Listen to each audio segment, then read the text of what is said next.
चलो आवो जी पवन कुमार पधारो हरि कीर्तन में। चलो आवो जी पवन कुमार पधारो हरि कीर्तन में। चले आओ पवन कुमार हमारे हरि कीर्तन में। चलो आओ जी पवन कुमार हमारे हरि कीर्तन में। राम जी को लाना लखन जी को लाना राम जी को लाना लखन जी को लाना लखन जी को लाना राम जी को लाना लखन जी को लाना। चलो आवो जी पवन कुमार पधारो हरि कीर्तन में। चलो आवो जी पवन कुमार पधारो हरि कीर्तन में। चलो आओ जी पवन कुमार पधारो हरि कीर्तन में। आओ जी पवन कुमार पधारो हरि कीर्तन में। आपुला तो एक देव करुणी घ्यावा तेने विना जीवा सुख नोहे। एरती माई के दुःखाची जनिती नाही आदिअंती अवसानी। प्रस्तुत कीर्तनरूपी सेवेकरिता निवडलेला अभंग। महान भगवत भक्त संत सम्राट विश्ववंद्य आपल्या महाराष्ट्राचं भूषण जगद्गुरु तुकोबराया यांचा 4 चरणांचा उत्कृष्ट असा अभंग आजच्या या कीर्तनरूपी सेवेकरिता निवडलेला आहे। अभंगाचं चिंतन पाहण्यापूर्वी अल्पसा परिहार द्यायचा आहे। विठ्ठल वासी जिजाबाई जनार्दन बत्तीसे यांच्या प्रथम पुण्यस्मरणानिमित्त यांच्या परिवाराने अतिशय गोड असं हरिकीर्तनाचं नियोजन केलेलं आहे। त्यांचा मुलगा सोन्याबापू जनार्दन बत्तीसे, दुसरा मुलगा सागर जनार्दन बत्तीसे आणि त्यांची मुलगी छाया सुरेश साळवे असा हा बत्तीसे परिवार, ज्यांच्यामुळं मला सेवा करण्याची संधी मिळाली ते म्हणजे आमचे आदरणीय रामदास काका बत्तीसे काकांना मी सर्वप्रथम धन्यवाद देते की त्यांनी मला इथपर्यंत बोलावलेलं आहे। विठ्ठल विठ्ठल विठ्ठल विठ्ठल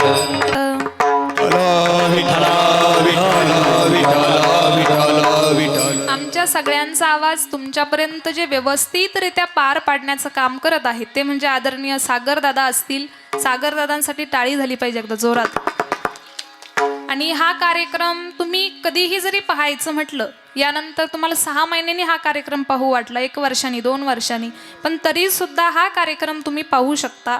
आदरणीय जे कार्यक्रम शूटिंग करण्याचं काम करत आहेत ऋषिकेश दादा सातपुते असतील, त्यांचं यूट्यूब चॅनल आहे दास संतांचा।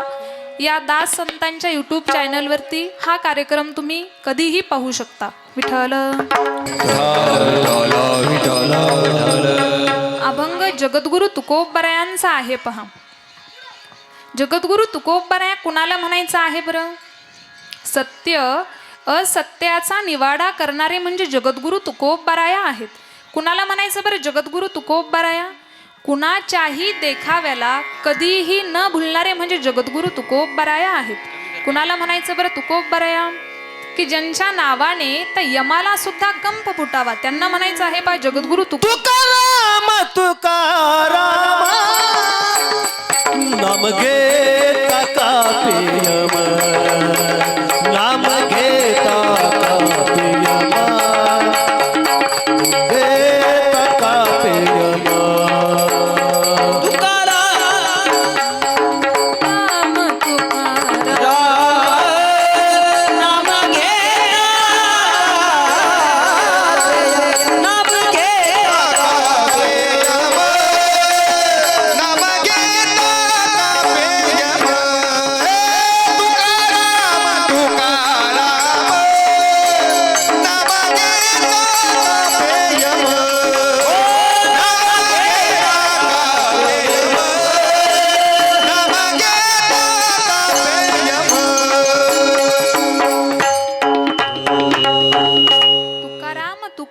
नाम घेता कापे यम। तुकोबरायांचा अभंग आज आपण सेवेकरिता निवडलेला आहे पहा।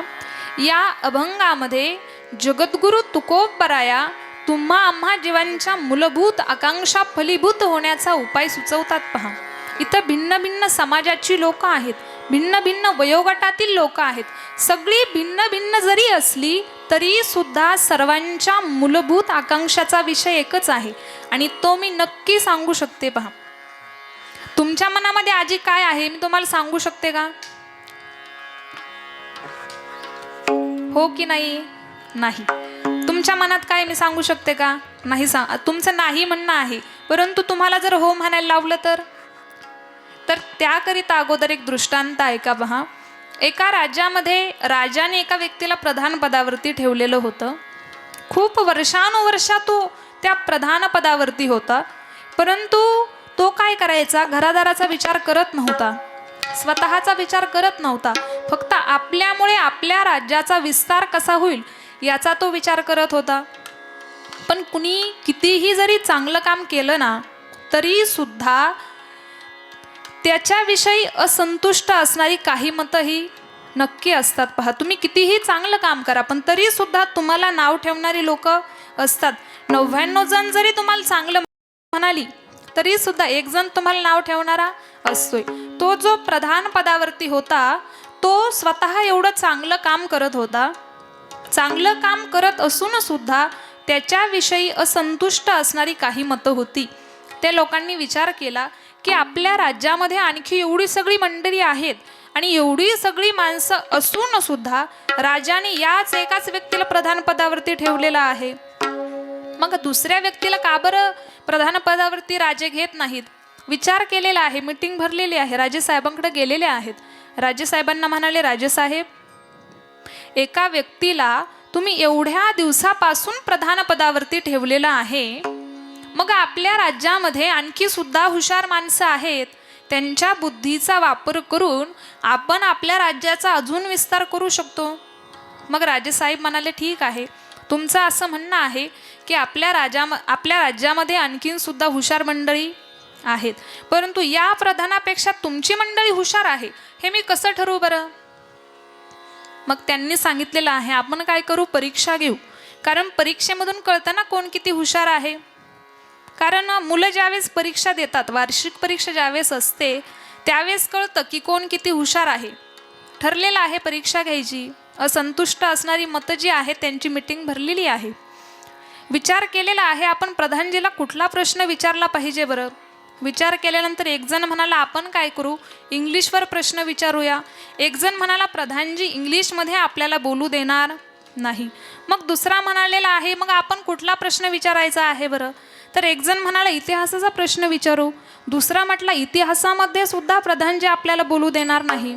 हे यांचं ठरलेलं आहे. मग विचार केला की कोणताच प्रश्न जर प्रधानजीला विचारता येत नाही मग काय करायला पाहिजे. एक वयोवृद्ध बाबा उठलेले आहेत आणि बाबा म्हणाले, अरे तुम्हाला साधा प्रश्न काढता येत नाही आणि तुम्ही काय त्या प्रधानजीला राजीनामा द्यायला लावणार आहेत. मग एक जण म्हणाला, बाबा तुम्ही आम्हाला एवढं सांगताय ना, मग तुम्ही सांगा ना आम्हाला प्रश्न. मग बाबांनी सांगितलं काय म्हणायचं. गेल्यानंतर राजेसाहेबांना म्हणायचं की राजेसाहेब, आमच्या सगळ्यांच्या मनामध्ये एक विचार आहे आणि तो विचार तुमच्या प्रधानजीनं ओळखावा. आता मनातलं सांगता येतं का? मनातलं सांगता येऊ शकतं का? मनातलं सांगता येत नाही. आणि जर मनातलं जर सांगता आलं असतं तर एका मिनिटाला भांडण झालं असतं. आजी बरोबर आहे की नाही? आपण म्हटलं असतं, सांग तुझ्या मनात हे आलं होतं की नव्हतं माझ्या बाबतीत. म्हणजे एका मिनिटाला भांडण झाली असती. पण मनातलं कुणाला सांगता येतंय का? नाही. एक जण म्हणाला, प्रधानजी मन कवडा आहे, तो मनातलं सुद्धा सांगतोय. तर बाबांनी सांगितलं, प्रधानजीनं जर सांगितलं तर सांगितल्याच्या नंतर आपण काय म्हणायचं की हे आमच्या मनामध्ये नाही. यांचं ठरलेलं आहे. राजेसाहेबांनी सगळ्या प्रजेला काय आजचा विषय आहे सांगितलेला आहे. असंतुष्ट असणारी जी काही मतं होती ती समोर आलेली आहेत. ती लोक आल्याच्या नंतर विचारलं, राजेसाहेब आमच्या सगळ्यांच्या मनामध्ये एक विचार आहे आणि तो विचार तुमच्या प्रधानजीनं ओळखावा. आता राजेसाहेबांनी विचार केला की मनातलं कसं काय प्रधानजी सांगू शकणार आहे. प्रधानजी समोर आलेले आहेत आणि सांगितलं की राजेसाहेब यांच्या सगळ्यांच्या मनामध्ये काय विचार आहे मी सांगू का. राजेसाहेब म्हणाले, हो सांगा ना. तर समोर आले आणि त्यांनी उत्तर दिलं पहा की की या सगळ्यांच्या मनामध्ये एकच विचार आहे की आपला राजा हा चिरकाल टिकावा, आपल्या राजाचं राज्य हे चिरकाल टिकावं. विचारा बरं यांच्या मनामध्ये आहे की नाही. आणि नाही जर म्हटले तर काय होईल बरं. मग राजाचं जे राज्य आहे ते काय लगेच मोडावं असं वाटतं का. म्हणजे नाही म्हणायचं ठरवलं पण म्हणावं काय लागलेलं आहे, होच म्हणावं लागलेलं आहे.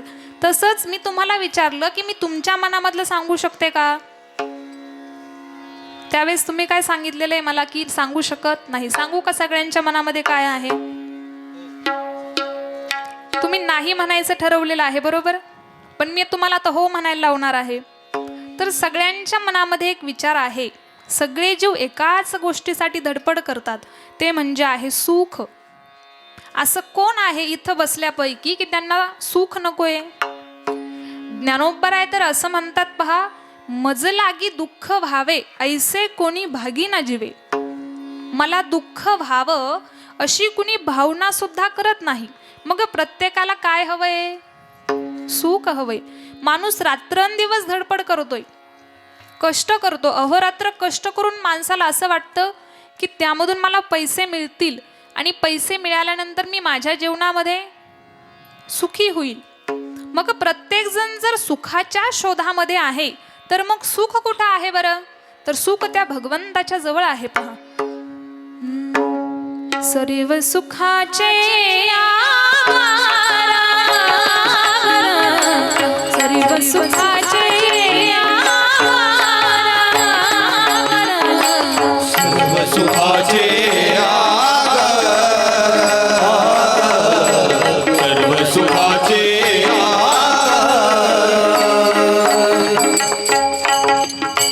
सर्व सुखाचे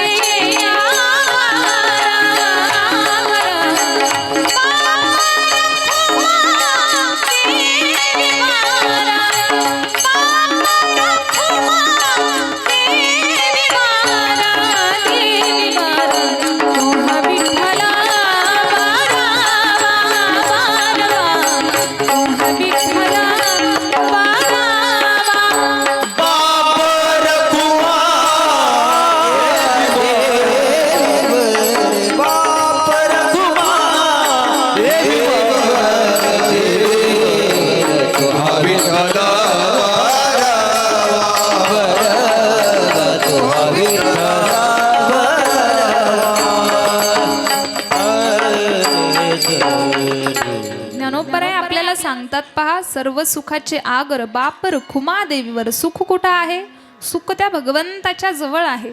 जनाबाई सुद्धा आपल्याला सांगतात पहा, सर्व सुखाचे आगर जनी म्हणे शारंग देव. म्हणजे या संत मंडळीने आपल्याला काय सांगितलंय, सुख कुठं आहे, सुख त्या भगवंताच्या जवळ आहे.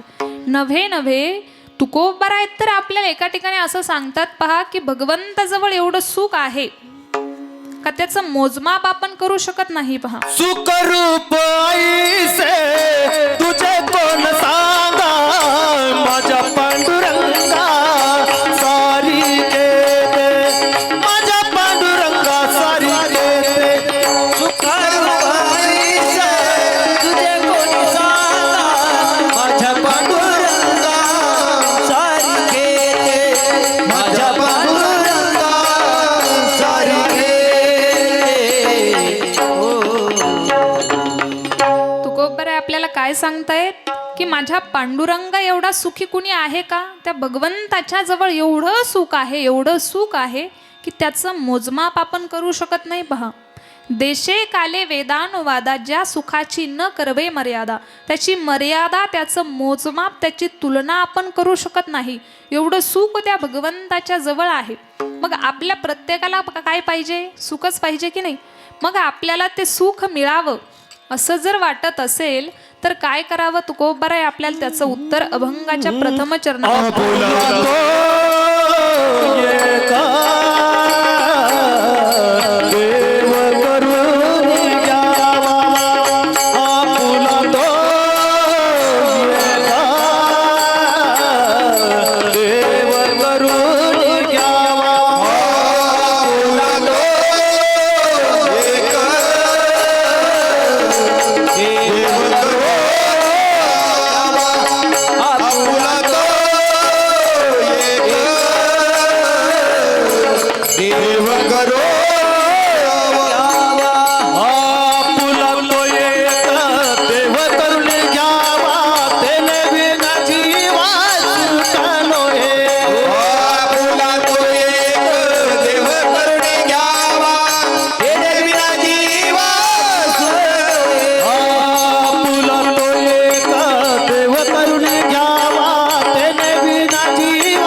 अभंगाच्या प्रथम चरणामध्ये तुकोबराय आपल्याला सांगतायत, आपुला तो एक देव करून घ्यावा का, तर तेने विना जीवा सुख नोहे. तो सुखरूप असलेला भगवान परमात्मा जर आपण आपलासा केला नाही तर आपल्याला सुख मिळणार नाही, असं तुकोबराय आपल्याला सांगतात. पहा, जसं की एखाद्या व्यक्तीकडे आपलं काम असतंय, आपल्याला एखादा व्यक्ती सांगतो की त्या व्यक्तीकडे गेल्याशिवाय तुझं हे काम होणार नाही, मग तू कुणाकडे सुद्धा जा पण तुझं ते काम होणार नाही, तुला त्याच व्यक्तीकडे जावं लागेल, त्याच वेळेस तुझं काम होणार आहे. अगदी त्या पद्धतीनं तुकोबराय आपल्याला सांगतात, जर सुख हवं आहे ना तर सुख ते भगवंताच्या जवळच मिळणार आहे. इतरत्र आपण कुठल्या जरी ठिकाणी गेलो तरी सुद्धा ते सुख आपल्याला मिळणार नाही. एका साधकानं गोड प्रश्न केलेला आहे तुकोबरायांना, तुकोबराया तुम्ही आम्हाला सांगता की सुख त्या भगवंताच्या जवळ आहे, आम्हाला तुमचं म्हणणं मान्य आहे, आम्हाला तुमचं बोलणं पटलेलं आहे, परंतु आम्ही बुद्धिमान आहोत, आम्ही हुशार आहोत, आम्ही चातुर्मास केलेले आहेत, आम्ही तर्कसंग्रह शिकलेलो आहोत, तुम्ही आम्हाला एवढूसं उत्तर दिलंय की त्या भगवंताशिवाय सुख मिळणार नाही. आम्हाला एवढूसं उत्तर नकोय, आम्हाला याचं सविस्तर उत्तर द्या.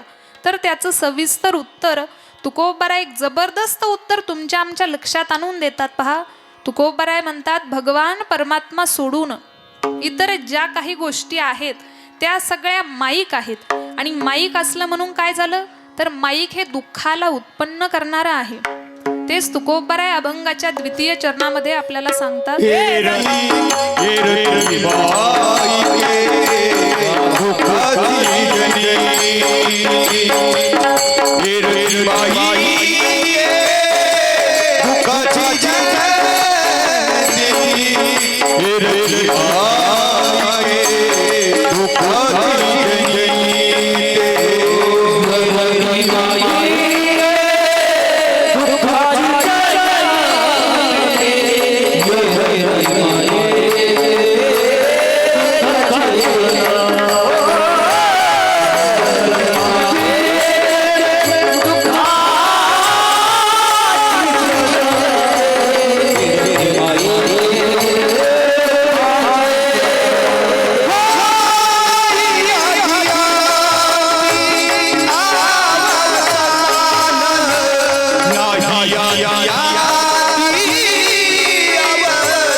अभंगाच्या दुसऱ्या चरणामध्ये तुकोबाराय आपल्याला सांगतायत, एरती माईके दुःखाची जनिती नाही आदी अंती अवसानी.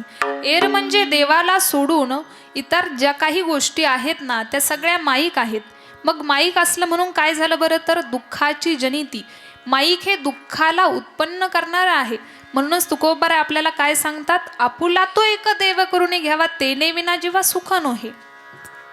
तुकोबाराय आपल्याला सांगतात, त्या भगवान परमात्माला जर आपण आपलंसं केलं, त्या भगवंताचं जर भजन केलं, त्याचं नामस्मरण केलं, त्याचे अभंग जर गायले तर आपल्याला सुखच सुख प्राप्त होणार आहे. पहा, आपण संत मीराबाईंचं जर उदाहरण घेतलं तर मीराबाईंनी स्वतःला त्या कृष्ण भक्तीमध्ये वाहून घेतलं. त्या कृष्णाचं एवढं भजन केलं की समाजाचा अजिबात विचार केलेला नाही. समाज काय म्हणतोय, समाजाला आपलं आवडतंय की नाही, या गोष्टीचा विचार न करता फक्त त्या कृष्ण भक्तीमध्ये स्वतःला वाहून घेतलेला. काहे तेरी अखियों में पानी, काहे तेरी अखियों में पानी, हो काहे तेरी अखियों में पानी, काहे तेरी अखियों में पानी, हो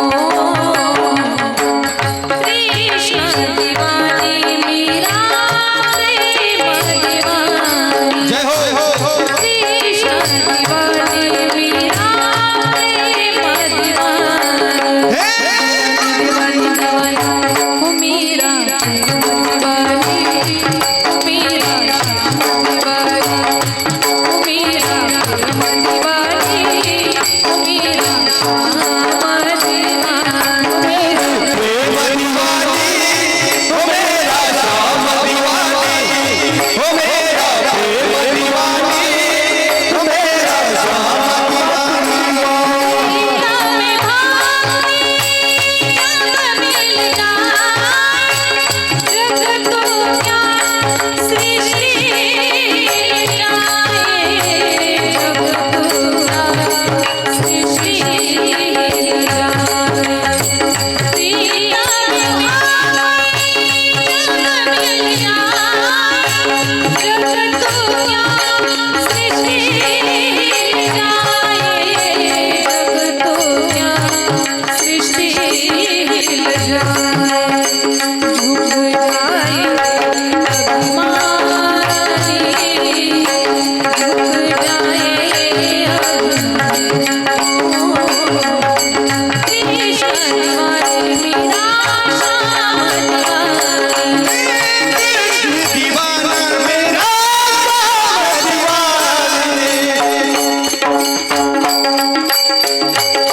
मीराबाईंनी पहा कृष्ण भजन केलेलं आहे. मीराबाईंनी त्या कृष्ण भजनाचा एवढा जीवनामध्ये जप केलेला आहे, सतत ते कृष्ण भजन, फक्त कृष्ण. त्या भगवंताच्या भजनाच्या व्यतिरिक्त स्वतःला कुठलाही छंद लागू दिलेला नाही. पहा, मीरा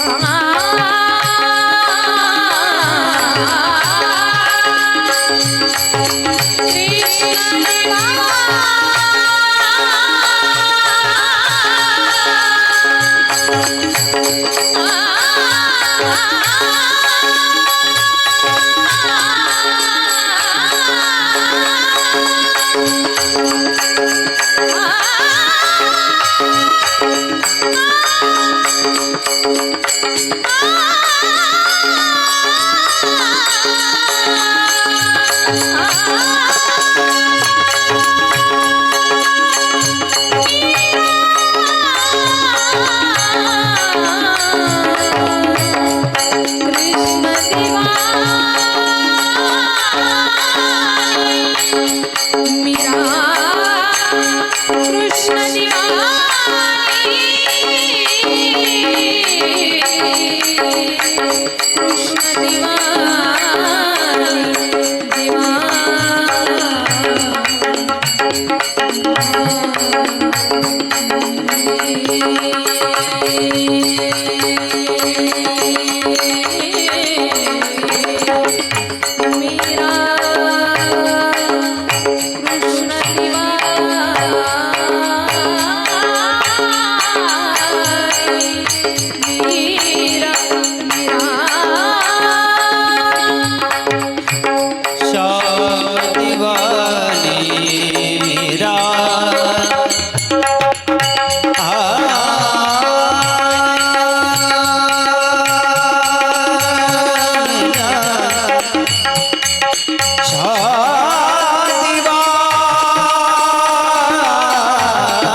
मीराबाईंनी पहा कृष्ण भजन केलं. तुकोबाराय आपल्याला काय सांगतायत?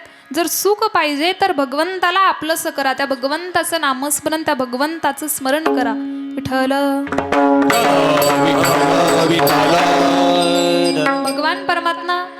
भगवान परमात्माची ज्यावेळेस आपण निस्वार्थ मनाने भक्ती करतो ना, त्यावेळेस आपल्याला निश्चित सुख मिळत असते. पहा तुकोबाराय अभंगाच्या द्वितीय चरणामध्ये आपल्याला सांगतात, एरती माईके दुःखाची जनिती नाही आदी अंती अवसानी.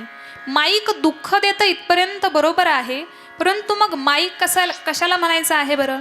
माझ्यासमोर आहे, याला आता इथं अर्थ हा घ्यायचा आहे का? तर माईक म्हणजे जे अगोदर नाही, जे शेवटी नाही, जे मध्यभागी दिसून सुद्धा नाही, त्याला माईक म्हणायचं आहे. पहा, नाही आदी अंती अवसानी, असं लक्षात येणार नाही. उदाहरण सांगते मी. उन्हाळ्याच्या दिवसामध्ये आपल्याला काहीतरी चमकत असल्यासारखं दिसतं, त्याला काय म्हणतो बरं आपण? झळया, बरोबर? मृगजळ किंवा झळया असं त्याला म्हटलं जातं.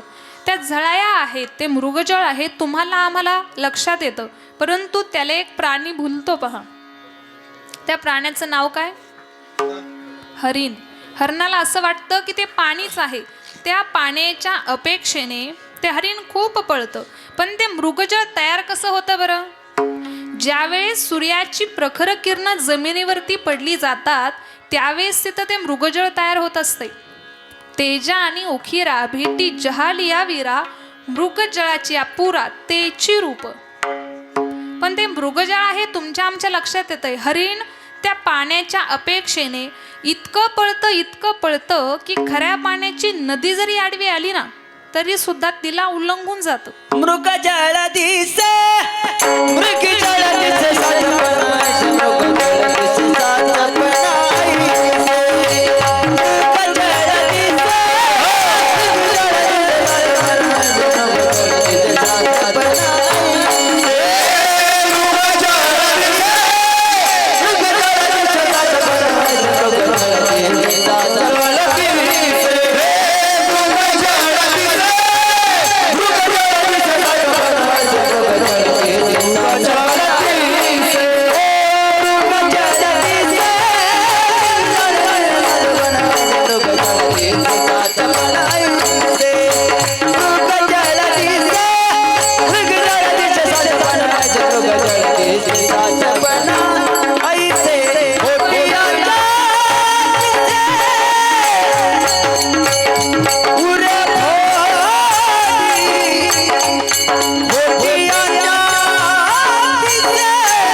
असं प्रमाण दिलेलं आहे. मृगजळ दिसे साचपणा ऐसे खोटी याचे पिसे उरफुड. ते हरिण पळून पळून शेवटी उरफटून मरतं, पण त्याला काही ते पाणी सापडत नाही. मग ते पाणी नाहीच ना. पाणी असेल तर सापडेल, पाणीच नाही. ते पळून पळून शेवटी उरफटून मरतं, पण त्याला काही पाणी मिळतं का? नाही. विठ्ठल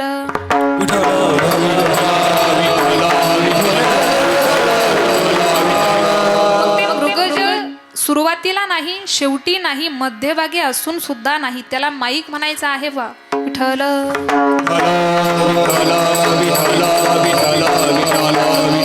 मग माईकामध्ये काय फक्त मृगजळच आहे का? मुलगा सुद्धा माईक आहे, पैसा सुद्धा माईक आहे.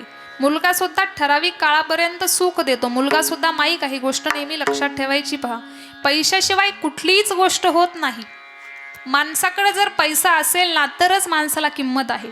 ज्या माणसाकडे जास्त पैसा त्या माणसाला जास्त किंमत, ज्याच्याकडे पैसा कमी त्याला किंमत कमी आहे. ही 100% गोष्ट खरी आहे.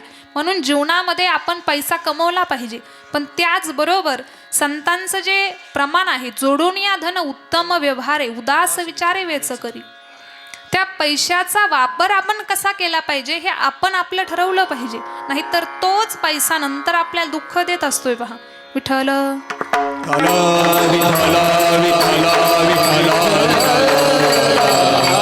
म्हणून तुकोबाराय आपल्याला सांगतात, एरती माईके दुःखाची जनिती नाही आदी अंत्य अवसानी. दुसऱ्या साधकानं तुकोबारायांना गोड प्रश्न केलेला आहे. तुकोबाराया, तुम्ही आम्हाला सांगता की भगवान परमात्मा सोडून इतर ज्या गोष्टी आहेत त्या सगळ्या माईक आहेत. इथपर्यंत बरोबर आहे, ठीक आहे, परंतु मग तुमचा काय अनुभव आहे बरं? तर तुकोबाराय सांगतात, पहा माझा अनुभव केला देव आपुला. तो भगवान परमात्मा मी आपलासा केल्यामुळे माझं जीवन हे आनंदमय बनलेलं आहे. आनंदच आनंद मी माझ्या जीवनामध्ये उपभोगतो आहे. आनंदाचे डोही आनंदात रंग, आनंदाचे डोही आनंदात रंग.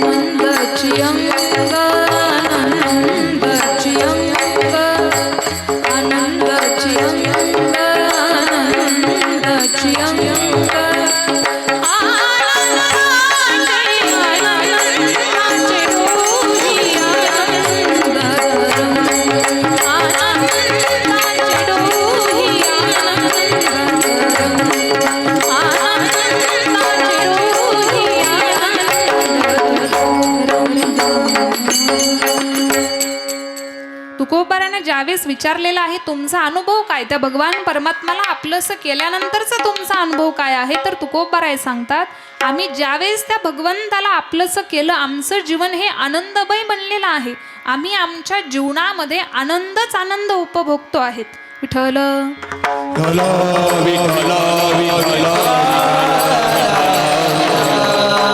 दुसऱ्या साधकानं तुकोबारायांना प्रश्न केलेला आहे. तुकोबाराया, त्या भगवंताला जर आम्ही आपलंसं केलं तर तो आम्हाला काय करेल बरं?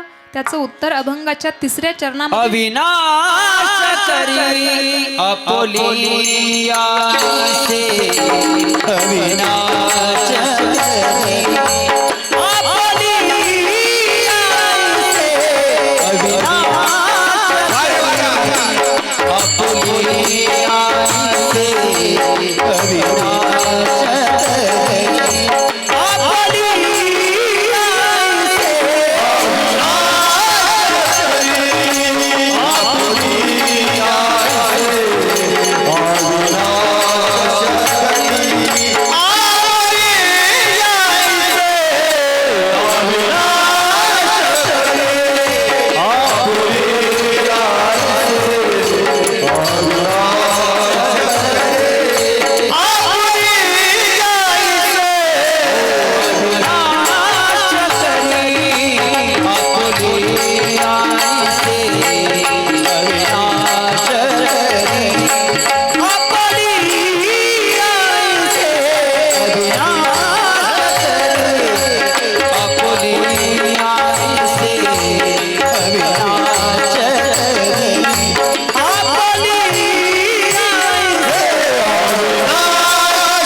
अभंगाच्या तिसऱ्या चरणामध्ये तुकोबराय आपल्याला सांगतायत अविनाश करी आपुली आईसे लावी मना पिसे गोविंदाचे.